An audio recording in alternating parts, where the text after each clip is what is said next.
So over here you can see that I have a store, and let's say I want people to actually purchase out the contents from my store. So for that you need to add in a store payment method. So for example, I'm going to go to manage product for that, and then over here on the left hand side I'm going to go around onto store settings. So here you can see that setup payments is an option. Let's just go ahead and click, and then you can go ahead and choose from one of these options right here, like PayPal, let's say for example, and connect your payment account with PayPal right here.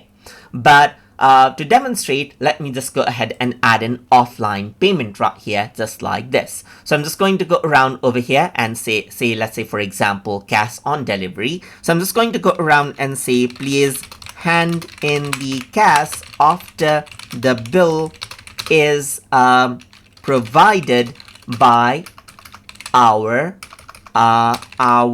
delivery staff. Let's say for example right here, just like this. So once this is done, you can go ahead and click on enable, and this offline payment will be enabled right here. So once that is done, let me just go ahead and publish this site out right here. And once I do that and view my site, you will be able to now make a purchase. So for example, around over here, you can see like this is what I have. I can go ahead and buy it now right here. So let's just go ahead and buy now right here, just like this. So not all of the products are active. So let's just go around over here onto, let's say for example, this one, and you can see that there's add to cart. Let me just change the quantity, add to cart, and then in the cart you can see the details right here, just like this. And then you can enter a coupon code right here, just like this, as you want.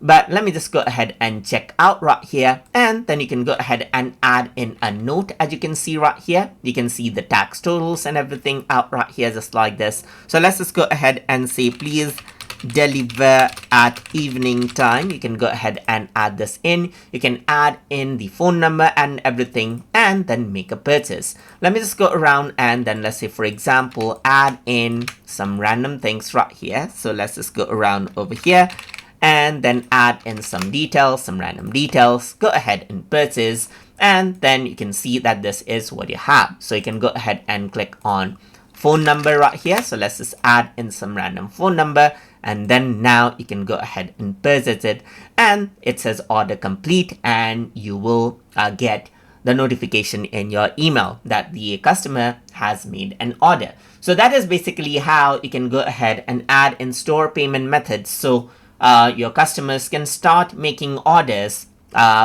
through your site in Strikingly. So I hope you guys learned something as always.